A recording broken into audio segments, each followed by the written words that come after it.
What's up mga kuys? This is Nico Zeke and welcome again to another vlog. So for those of you guys na hindi pa nagsasubscribe sa ating channel, guys, appreciate if you can like, share, and subscribe to our channel para update sa mga videos na ina-upload ko.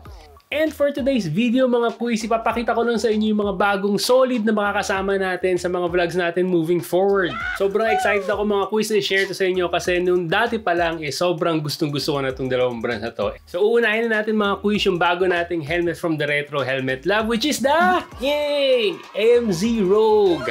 And mga kuys, actually matagal ko nang gustong magkaroon ng AMZ Rogue na helmet. I-share ko sa inyo kung bakit, pero buksan muna natin yung box. So pagbukas mo ng box, saka lang ha, ang laman niya is syempre yung helmet na nakalagay sa bag. Tapos meron siyang reflector. So wala siyang kasamang extrang lens mga kuys. Pero yung mga chrome lens, smoke lens, and yung mga rainbow lens, available naman siya sa The Retro Helmet Lab. So bisita lang kayo doon sa Retro Helmet Lab dyan sa may Santa Mesa, or pwede nyo puntahan yung Shopee and Lazada na link nila. So ito yung bag niya. So, sobrang low profile niya mga kuys. Walang pangalan na AMZ doon sa bag. Pag binuksan mo, yan! Ito mga kuys, so solid. Ang ganda. Siyempre, dahil classic bike enthusiast tayo mga kuys, siyempre yung helmet natin dapat pang classic din.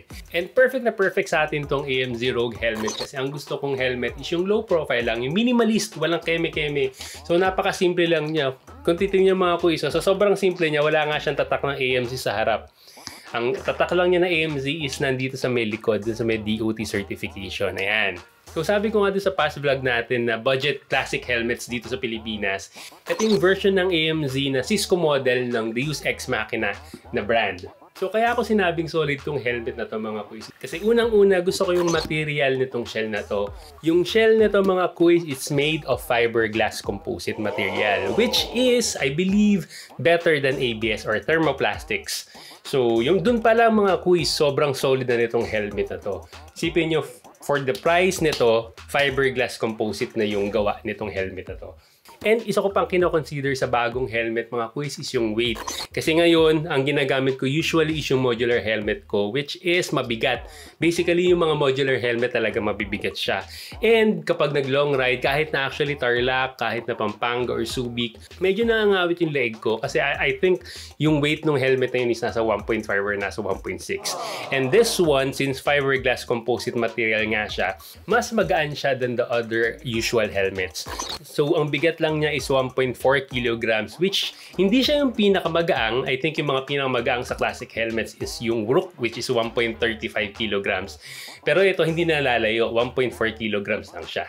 And another thing na nagustuhan ko dito mga kuys is yung strap niya rito. Ayan, double D strap siya. Aminado ako mga kuys, nung una hindi ako fan ng double D strap kasi medyo mahirap nga siyang tanggalin and ikabit, lalo na kapag naka-gloves ka. Pero once na gumamit ka na ng double D ring strap na helmet, malalaman mo kung bakit mas secure talaga siya than the quick release strap.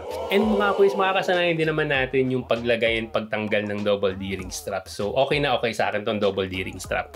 In terms of the Bluetooth intercoms naman mga kuys, wala siyang specific slot for speakers ng mga Bluetooth intercoms. Pero it has enough space dito sa mga magkabilang side niya para malagyan ng speakers. So pwede mo na rin lagyan ng Bluetooth intercoms to. The only thing na I wish AMZ did for this helmet is, basically mga kuys, pang personal preference ko lang to is sana nagkaroon sila ng double visor dito para hindi masyadong mainit. Kasi ako madali ako mainitan, so lagi nakataas ito. And malaking tulong sana na may double visor dito para kahit na nakataas itong main visor is covered pa rin yung mata ko. Pero yun nga, sabi ko nga mga kuys, personal preference ko naman. And so far naman sa mga classic helmet, parang wala naman nung nakitang classic helmet na may double visor. Correct me if I'm wrong mga kuys.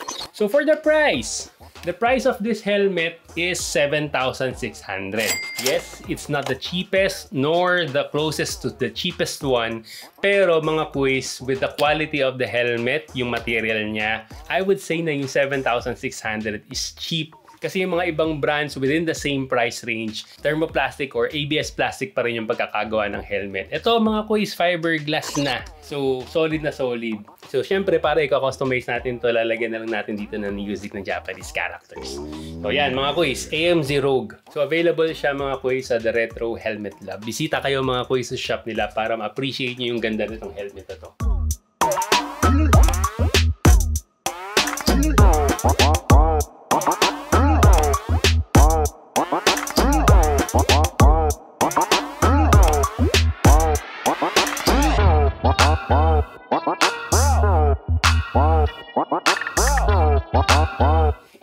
pangalawa, of course, ang mga kasama natin sa mga next vlogs natin ay Chanin! GRX Motonetics! Ayan! Maraming salamat, Boss Oms, and sa GRX Motonetics sa bago nating chin mount and gear hook. So itong gear hook mga kuys, i-review natin on a separate vlog. So iti-testingin natin kung gaano ka tibay talaga itong gear hook na to.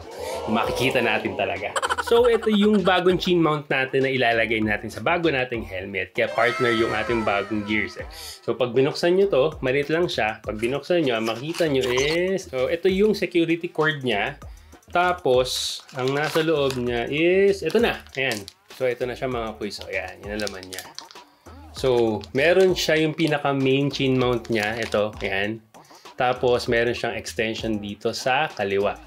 So, sealed pa siya. Siyempre, bago. Buksan na natin. So, ito siya mga kuys. So, ayan. Yan yung loob niya. Ayan. Sok na sok sa akin to mga kuys. Kasi, you know me, I really go for quality than the hype. And especially, locally made siya. So, this product is made in the Philippines. Kaya, plus factor sa akin to. And ang gusto ko pa dito is molded yung pagkakagawa sa kanya. Which means yung plastic niya is liquid form sa una and then ini-inject siya doon sa molde para maging gantong shape. So yan. So kung makikita nyo, yan. So kung plastic injection yung pagkakagawa sa kanya, sobrang matibay siya. Kasi every component itong plastic na to is buo siya. From liquid, ginawang solid. Meron mga ibang products kasi mga kuys na 3D printed. And alam nyo naman kung paano ginagawa yung 3D printed na plastics, diba? Bawat layer, yun yung pagdagdag ng mga plastics sa 3D printed. And may chance na ma-break yung layer na pinagdikitan ng plastic na yun. So ito, buong liquid siya sa una and naging buong solid nung na-mold na, so sobrang matibay ito mga kuys. And with the price ng mga action cam na ginagamit natin, mas okay kung reliable talaga yung pagkakabitan mo sa helmet mo. So for the price of this chin mount, it is priced at 350 to 380 ata depending sa shop na pupuntahan nyo. And available kasi siya sa napakaraming shops within the Philippines. And if you're within Metro Manila and malapit kayo sa Mandaluyong mga kuys, visit yung Forma Bike Point kasi marami silang products ng GRX Motonetics doon sa shop nila. So isa na to doon. Yan.